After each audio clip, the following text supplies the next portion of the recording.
വ്യക്തിപരമായ പിന്തുണയ്ക്കപ്പുറം ഇന്ത്യ സഖ്യത്തിന്റെ പ്രധാനമന്ത്രിയെ സ്ഥാനാർത്ഥിയെ സംയുക്തമായി ആലോചിക്കുമെന്നും ഖാർഗെ വ്യക്തമാക്കി. നേരത്തെ ആരാകും ഇന്ത്യ സഖ്യത്തിന്റെ പ്രധാനമന്ത്രി എന്ന ചോദ്യത്തിന് മറുപടി പറയാൻ ഖാർഗെ വിസമ്മതിച്ചിരുന്നു. ഇന്ത്യ സഖ്യം ജയിച്ചാൽ കോൺഗ്രസ് പ്രധാനമന്ത്രി സ്ഥാനം ഏറ്റെടുക്കുമെന്ന നിലപാട് അദ്ദേഹം ഇതിനു മുൻപ് സ്വീകരിക്കുകയോ തുറന്നു പറയുകയോ ചെയ്തിരുന്നില്ല. എന്നാൽ തിരഞ്ഞെടുപ്പിന്റെ അവസാന ഘട്ടം ശനിയാഴ്ച നടക്കാനിരിക്കെ ഖാർഗെ തന്റെ അഭിപ്രായം തുറന്നു പറഞ്ഞിരിക്കുകയാണ്. ഇന്ത്യ സഖ്യത്തിന്റെ ഐക്യത്തെ ബാധിക്കുന്നതുകൊണ്ട് പ്രധാനമന്ത്രി സ്ഥാനാർത്ഥി ആരെന്ന് പരസ്യമായി പറയുക ഉചിതമല്ലെന്നും ഖാർഗെ നേരത്തെ പ്രതികരിച്ചിരുന്നു.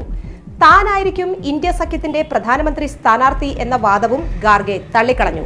തൃണമൂലും AAPയും അടക്കമുള്ള ഘടകകക്ഷികൾ ഖാർഗെയെ പിന്തുണയ്ക്കുന്നുണ്ടെങ്കിലും തനിക്ക് ഒറ്റയ്ക്ക് തീരുമാനമൊന്നും എടുക്കാൻ കഴിയില്ലെന്നും ഖാർഗെ പറഞ്ഞു. അതേസമയം ഇന്ത്യ സഖ്യം ശനിയാഴ്ച ഔദ്യോഗികമായി